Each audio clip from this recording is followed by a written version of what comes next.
Hello दोस्तों, आपका हमारे YouTube चैनल फ्री ऑनलाइन पढ़ाई में स्वागत है। इस वीडियो में हम आपके लिए करवाने वाले हैं कक्षा 11वीं वार्षिक परीक्षा पेपर जीव विज्ञान, जो आपका क्या है सेक्शन बी का पेपर है। तो सेक्शन बी वाले स्टूडेंट ज़रूर देखें क्योंकि आपका पेपर है। तो इस वीडियो में आपका फुल सॉल्यूशन आपको इस वीडियो में एक ही वीडियो में प्रोवाइड करवाया जा रहा है। तो वीडियो के साथ अंत तक बने रहें ताकि आपका जो पेपर है वो फुल सॉल्व हो सके। तो चलिए शुरू करते हैं बिना देर किए। इससे पहले की वीडियो में हमने आपके लिए जो ये विकल्प खालिस्तान यहाँ तक वस्तुनिष्ठ प्रश्न आपको उपलब्ध करा दिए हैं, सभी वस्तुनिष्ठ प्रश्न। तो यदि आपने वो नहीं देखे हैं तो हमारे चैनल फ्री ऑनलाइन पढ़ाई पर जाकर आप वहाँ से देख सकते हैं। इस प्रकार मैंने यहाँ दिखा दिया है आपको, एक बार फिर दिखा देता हूँ। ये आपके होगा सही विकल्प, फिर इसके बाद ये आपके खालिस्तान, इसके बाद एक वाक्य में उत्तर, इसके बाद ये सही जोड़ी। यहाँ तक आपका सॉल्यूशन उपलब्ध करा दिया था। अब आपके जो 5 से 18 तक के प्रश्न हैं वो आपको मैं उपलब्ध करा रहा हूँ। तो चलिए शुरू करते हैं। 5वां प्रश्न, पहला, फिर आपका ये दूसरा, तीसरा और ये चौथा यहाँ तक उपलब्ध हो चुके हैं। ये आपका हो गया 5वां, यहाँ से शुरू होता है। 5वां प्रश्न है आपका कि संघ पोरीफेरा के आपको लक्षण लिखने थे। तो इनका जो लक्षण होता है कि छिद्र शरीर वाले जंतुओं को संघ पोरीफेरा में वर्गीकृत किया गया। इस संघ के प्रमुख लक्षण है। तो इसका जो पहला लक्षण है कि इस संघ के जंतुओं के शरीर पर अनेक सूक्ष्म छिद्र पाए जाते हैं और जिन्हें ऑस्टिया कहते हैं। इसके द्वारा ही ये जल, ऑक्सीजन एवं भोजन शरीर की प्रत्येक कोशिका तक पहुंचाते हैं। आपका ये 2 नंबर का प्रश्न था, तो आपको चित्र बनाने की जरूरत नहीं है। आप कोई इनके 3 वे लिख सकते हैं लक्षण। तो तीसरा, चौथा, 5वां ये उदाहरण में आप साइकिल लिख सकते हैं। इस प्रकार आपका ये 5वां कंप्लीट होता है। मैं वीडियो को यदि आपको आंसर समझाऊंगा तो वीडियो लंबा हो जाएगा, इसलिए मैं आपको आंसर बता रहा हूँ। आप वीडियो को रोक करके या स्क्रीनशॉट ले करके आप पूरा देख लीजिए वीडियो को। फिर आपका जो 6वां है, ये 6वें का अथवा है कि जल के आपको 2 गुण बताने थे। तो यह आप बता सकते हैं कि अनेक छोटे छोटे जल की उपस्थिति में जुड़कर दीर्घ बनाते हैं। हमारे शरीर का 70 से 80% भाग जल से बना होता है। इस प्रकार आप कोई 3 या 4 लिख देंगे तो आपको फुल नंबर मिल जाएंगे। फिर आपका अगला देखते हैं। ये आपका 7वां था। 7वें का अथवा कि किण्वन क्या है। किण्वन, ध्यान रखना, आप क्लास 11th के छात्र हैं तो आपको ये पता होना चाहिए कि एंजाइम को ही क्या कहा जाता है, किण्वन कहा जाता है। तो ये आपका आंसर हो जाए कि एंजाइम सजीव कोशिका द्वारा उत्पादित प्राप्त प्रोटीन प्रकृति के जैविक उत्प्रेरक पदार्थ होते हैं जो अपने आप में कोई परिवर्तन लाए बिना ही कोशिका की विभिन्न जैव रासायनिक अभिक्रिया प्रेरित करते तथा अपनी सक्रियता हेतु कोशिका पर भी निर्भर नहीं रहते। एंजाइम कोशिका द्वारा उत्पादित होते हैं लेकिन कोशिका के बाहर भी क्रियाशील रहती है। आपकी परिभाषा हो जाएगी। फिर आपका अगला देखते हैं। ये आपका हो गया संघ प्लेटिव हेलमिंथेज के लक्षण। ये आपका 8वें का अथवा है। तो आपको इसमें ये लक्षण लिख देने हैं। कोई आपको 5 लक्षण लिख देने हैं। यहाँ पर 6 दिए गए हैं, आप चाहे तो 6 भी लिख सकते हैं यदि आपको ज़्यादा नंबर चाहिए तो। इस प्रकार आपका ये 8वां कंप्लीट होता है। फिर आपका देखते हैं 9वें में आपसे पूछा गया है अर्धसूत्री विभाजन का महत्व। तो आप दिखाई दे रहा होगा कि अर्धसूत्री विभाजन का महत्व है। ये पहला, ये दूसरा और ये हो जाएगा आपका तीसरा। यहाँ पर नीचे दिया गया है तीसरा। यदि आप इसके साथ ये चित्र बनाना चाहते हैं तो ये भी बना सकते हैं क्योंकि ये भी क्या दिए गए हैं, अर्धसूत्री विभाजन के दिए गए हैं। तो आपको अच्छा रहेगा। फिर यदि आप ये नहीं करना चाहते तो आप ये तीनों महत्व भी कर सकते हैं। ये है आपके 9वां का आंसर, पहला महत्व, दूसरा, तीसरा, तीनों महत्व कर सकते हैं यदि आपको वो नहीं करना है तब। फिर आपका जो अगला प्रश्न है वो है आपका कि प्रोटीन पर प्रकाश डालिए। प्रोटीन एवं इसके कार्यों पर प्रकाश। तो देखो, सबसे पहले 9वें का ये अथवा है। तो यदि आप ऊपर का करते हैं तो आपको ये करने की ज़रूरत नहीं है। ये आपका 9वें का है। यहाँ से आपका होता है इनके कार्य। तो इनके कार्य भी आपको सिंपल दिए गए हैं। संरचनात्मक प्रोटीन, एंजाइम, वाहक कैरियर, ग्राही, क्षय, हार्मोन, संकुचनशील प्रोटीन, एंटीबॉडी। इस प्रकार आप ये कार्य भी लिख सकते हैं यदि आपको वो नहीं करना है। फिर आपका आता है 10वां। तो 10वें में आपको क्या करना था, धमनी और स्राव में अंतर बताना है। तो धमनी और स्राव में अंतर आपको एक इसी तरह आपको एक अच्छे से टेबल बनानी है क्योंकि आपके वार्षिक पेपर हैं तो आपको इसमें अच्छा कंटेंट रखना है क्योंकि आपको अच्छे नंबर चाहिए। तो आपको अच्छे से लिखना भी पड़ेगा, अच्छी राइटिंग में लिखिए आप। इसी प्रकार आपके 4वां अंतर आप लिख दीजिए। फिर आपका 10वें का यदि आपको वो नहीं करना है तो ये आपको अथवा भी दिया गया है कि रुधिर व लसिका में अंतर भी लिख सकते हैं आप। ये 5वां अंतर, 4वां अंतर लिख देना। फिर आपका अगला है कि कार्डेट एवं नॉन कार्डेट में आपको अंतर बताना है। तो आप इस प्रकार एक टेबल बनाइए। यहाँ पर लक्षण पृष्ठवंशी कहलाता है कार्डेट और अपृष्ठवंशी कहलाता है नॉन कार्डेट। इस प्रकार आप इसमें 5-6 अंतर आराम से लिख सकते हैं इससे। फिर आपका इसी के क्रम में यदि आप बोधहमनी स्रा में अंतर नहीं करना चाहते तो आप ये भी कर सकते हैं। 10वीं का फिर से दोबारा आंसर दिया गया है। फिर आपका ये 11वीं का अथवा दिया गया है कि लिवाट एवं मास में कोई 4 अंतर आप बता सकते हैं। तो ये लिवाट हो गया, ये मास हो गया।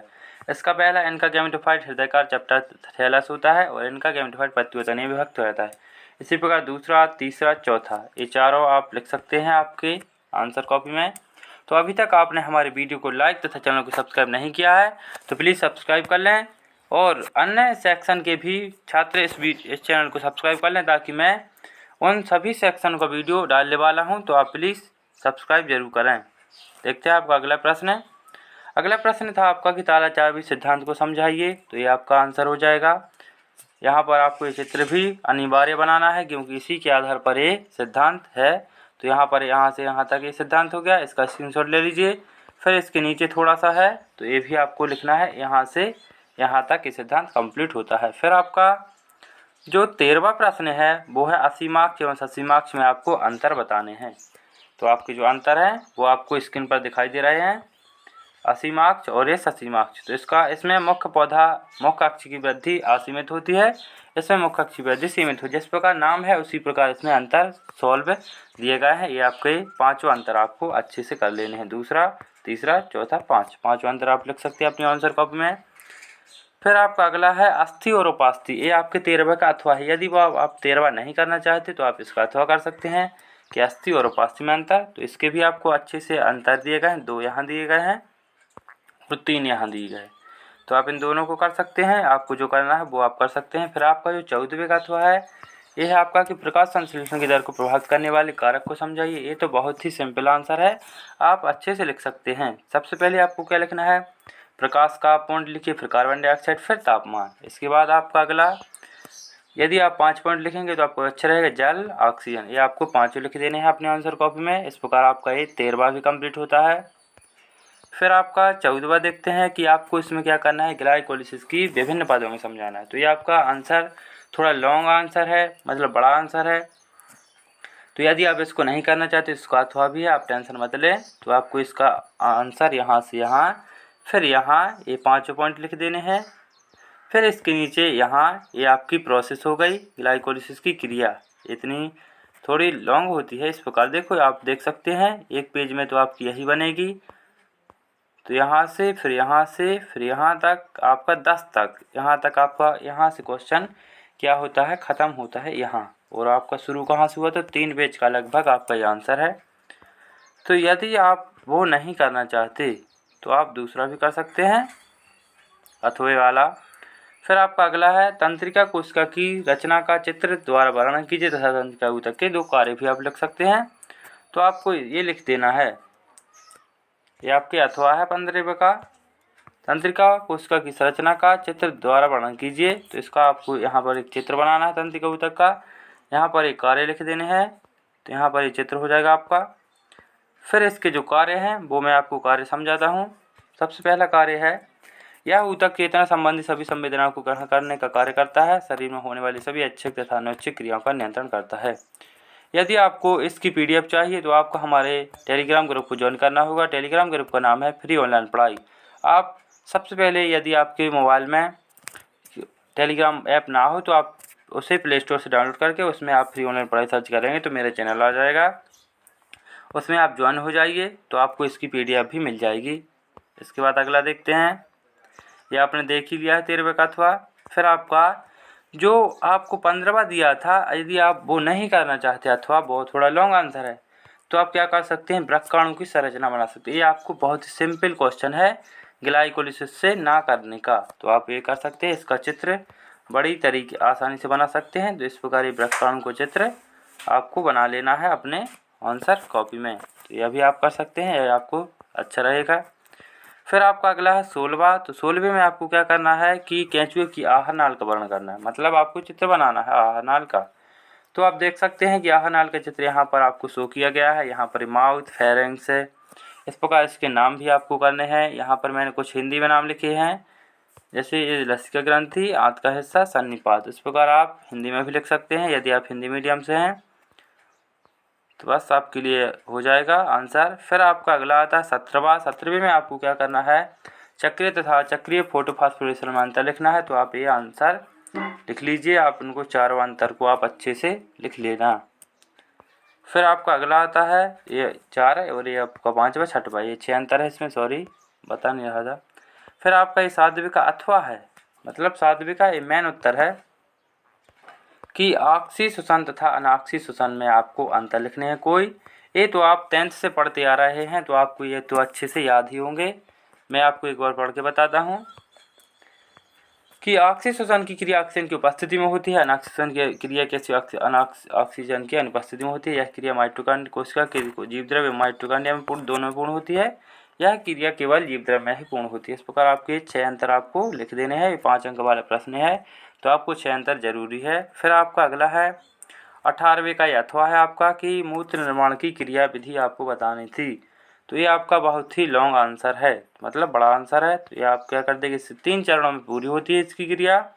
सबसे पहले अति सूक्ष्म छनन, फिर आपका आ जाएगा पुनः अवशोषण, इसके बाद आपका आ जाएगा ये चित्र भी आपको बनाना, ध्यान रखना। इस प्रकार आपकी क्रिया क्या होती है, संपूर्ण होती है। अति सूक्ष्म छनन और आपकी हो जाएगी ये पुनः अवशोषण। इस प्रकार आपके ये आंसर कंप्लीट होते हैं। इस प्रकार आपने कक्षा 11वीं विषय जीव विज्ञान सेक्शन बी का पूरा पेपर का सॉल्यूशन आपको उपलब्ध कराया गया है। तो यदि आपको हमारे वीडियो पसंद आया हो तो वीडियो को लाइक करें तथा चैनल को सब्सक्राइब करें। और भी सब्जेक्टों के सॉल्यूशन देखने के लिए इस वीडियो को देखने के लिए धन्यवाद। इससे पहले का वीडियो जिसमें वस्तुनिष्ठ प्रश्न हमने उपलब्ध करा दिए हैं, यदि आपने वो नहीं देखा है तो मैं इसकी डिस्क्रिप्शन में उसकी लिंक दे दूँगा, आप यहाँ से उस वीडियो को आसानी से देख सकते हैं। मिलते हैं नेक्स्ट वीडियो में, तब तक के लिए आप इसे कवर करिए। Thanks for watching.